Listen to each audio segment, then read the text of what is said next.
Hahaha, apa kabar sahabat artikel view? Kali ini saya akan membacakan lanjutan alur cerita kisah CO muda berpura-pura culun.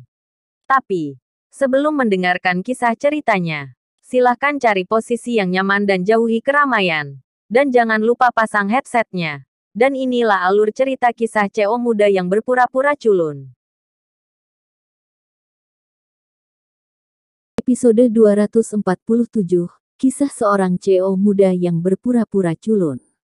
Ada kesenjangan besar antara Winky dan Ariel dalam hal keterampilan catur, jadi tidak peduli bagaimana Winky menunda waktu atau menghabiskan kesabaran Han San Qian, permainan catur situasinya masih Han San Qian secara bertahap menduduki puncak atas.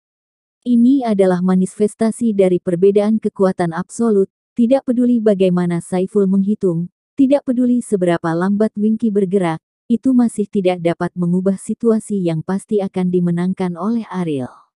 Ariel sedang dalam perjalanan, sementara Winky membutuhkan waktu lebih lama untuk memikirkannya. Karena dia sudah dirugikan di papan catur, dia hanya bisa mengandalkan waktu tunda dan menunggu sampai Ariel benar-benar kelelahan sebelum mencari kesempatan untuk membalikkan permainan. Winky, kamu sudah kalah. Tidak peduli berapa lama kamu menunda, kamu tidak akan dapat menemukan kesempatan untuk membalikkan keadaan. Ini adalah kesenjangan antara aku dan kamu, bukan fakta bahwa kamu dapat mengubah waktu, rentang, kata Ariel jatuh. Setelah itu, dia berkata kepada Winky dengan wajah santai. Sebaliknya, Winky, ekspresinya menjadi semakin bermartabat dan gugup, dan ekspresinya sudah menunjukkan sedikit kelelahan. Jangan terlalu arogan. Tidak pasti siapa yang menang dan siapa yang kalah, mengapa kamu pikir kamu menang? Winky menggertakkan giginya dan berkata. Ariel tersenyum ringan. Dia melanjutkan, Anda tahu betul bahwa Anda tidak bisa menang melawan saya, dan tidak hanya hari ini, Anda tidak bisa mengalahkan saya dalam hidup Anda. Bagaimana dengan murid Saiful, tidakkah Anda melihat saya bermain melawannya terakhir kali? Bolehkah aku mengatakan yang sebenarnya? Bahkan jika aku bisa menang dengan tuanmu, apa maksudmu? Kamu berbicara omong kosong, bagaimana kamu bisa memenangkan tuanku? Winky mengangkat kepalanya dan menatap Ariel dengan marah. Saiful adalah pemimpin di dunia catur dan juga batu dan idola dalam pikiran Winky. Dia percaya bahwa dia akan memiliki kesempatan untuk melampaui Saiful dalam 10 atau 20 tahun ke depan. Bagaimana Ariel bisa melakukannya? Sekarang, kamu bertanya pada dirimu sendiri, seberapa besar jarak antara kamu dan aku? Meskipun aku sudah lelah selama sehari, aku masih memiliki keuntungan sekarang. Aku akan membunuhmu seperti terakhir kali dan kehilangan armor dan armormu. Ariel dengan mudah seorang anak ditinggalkan dengan nyaman, situasinya lebih jelas, dan keuntungannya terus berkembang. Jangan coba-coba mengganggu pikiranku. Jika kamu bicara lagi, aku akan memberi tahu wasit. Hati Winky tenggelam, Ariel sengaja mengganggu pikirannya, dan dia hampir jatuh pada Ariel. Ariel tersenyum tipis, berhenti berbicara. Mereka yang menyaksikan kemeriahan menyaksikan pertarungan keduanya melalui layar lebar, sehingga mereka tidak bisa mendengar percakapan mereka. Namun bentuk permainan catur sudah menjelaskan semuanya. Meski Ariel dalam keadaan lelah, dia masih mampu menang. Ini membuat mereka harus memeriksa kembali kekuatan Ariel. Dia tidak akan benar-benar bisa mengalahkan Winky. Sepertinya memang ada kemungkinan seperti itu. Ini hanya permainan tengah. Dia telah menduduki posisi absolut. Untuk keuntungan, apakah pemuda ini juga seorang murid dari master tertentu? Jika tidak, bagaimana dia bisa begitu kuat di usia yang begitu muda? Petik 2. Kali ini, dia dan Winky telah menjadi topik terpanas dari game ini, dan saya tidak tahu siapa yang sengaja menyalakannya. Mungkin ada sesuatu yang tidak kita ketahui di balik ini. Saya khawatir game ini tidak menang atau kalah sederhana. Dari memandang rendah Ariel, hingga mulai menganggap serius Ariel, butuh waktu kurang dari 1 jam bagi Ariel untuk membuktikan dirinya dengan kekuatannya sendiri. Sehingga orang-orang ini tidak akan berani menghinanya lagi. Yoga tersenyum ringan. Setelah melihat bahwa Ariel memiliki keuntungan, dia tahu bahwa tidak perlu khawatir tentang hasil ronde ini. Dengan kekuatan Ariel yang masih dalam situasi yang baik, Winky tidak memiliki peluang untuk kembali. Ariel benar-benar luar biasa.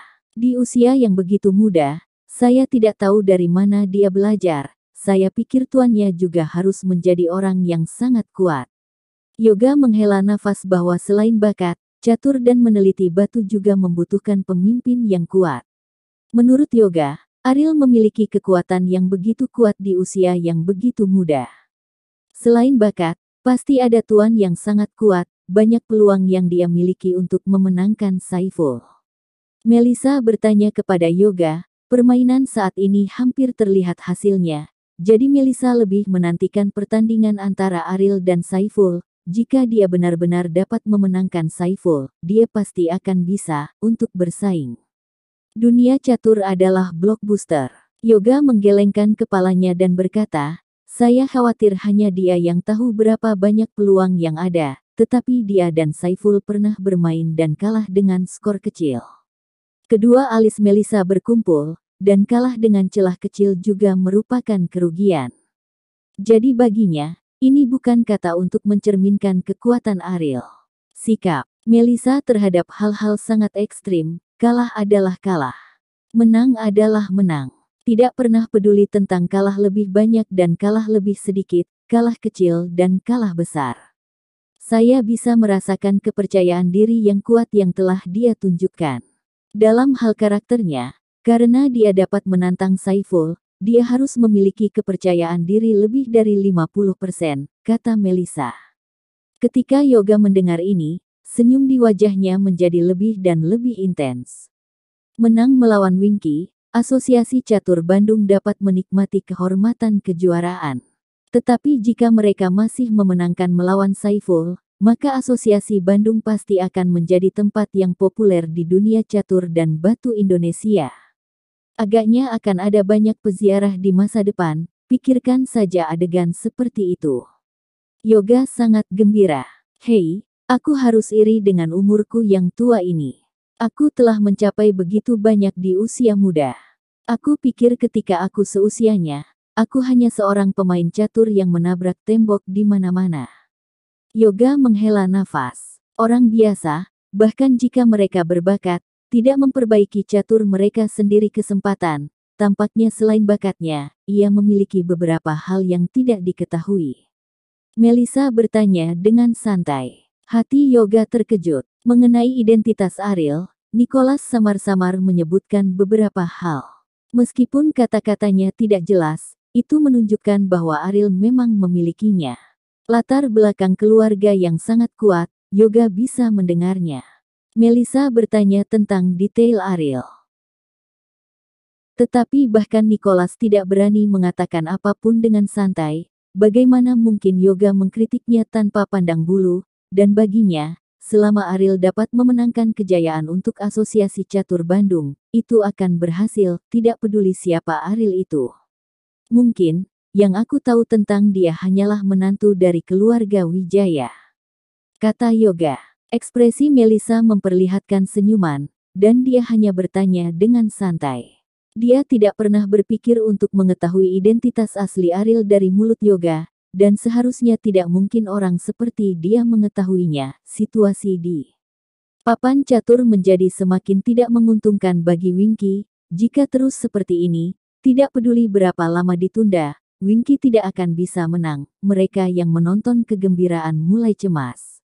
Karena mereka berharap Winky bisa menang, bagaimanapun juga, dia adalah murid Saiful. Hanya dengan menang dia bisa mempertahankan kehormatan ini.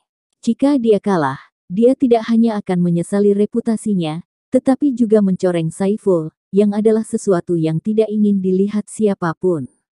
Saiful ada di hati mereka seperti dewa, dan murid tuan. Bagaimana mereka bisa kalah? Jangan khawatir. Lihat ekspresi senior Saiful, dia terlihat percaya diri, mungkin Winky memiliki kartu truf kain wol. Ya, bahkan senior Saiful tidak terburu-buru. Apa yang kita khawatirkan? Menurut pendapat saya, Saiful sengaja menjual beberapa keuntungan kepada Ariel, dan kemudian melakukan serangan balik untuk membuat comeback. Bagaimanapun, dia hanya memenangkan Ariel tanpa menunjukkan kekuatannya sama sekali untuk membuktikan kekuatannya. Ini harus terjadi, ini membuat Ariel kalah dan tunduk. Kepercayaan diri semua orang sangat kontras dengan Winky yang tersiksa saat ini. Siapa yang mengira bahwa keadaan pikiran Winky saat ini hampir runtuh. Saat itu hampir jam 12, tetapi keadaan Ariel masih sangat berani. Tetapi dia secara bertahap merasa lemah. Dalam hal ini, Winky hampir melihat hasil dari hasilnya. Kekuatan Ariel melampaui imajinasi Winky. Semua perhitungan yang mereka buat dikalahkan seperti cermin pecah di depan kekuatan mereka. Pada saat ini, nada dering SMS ponsel Ariel tiba-tiba berdering. Pada titik waktu ini, bagaimana orang bisa mengiriminya pesan? Sementara Winky sengaja menunda waktu untuk menetap, Ariel mengeluarkan ponselnya. Bersambung.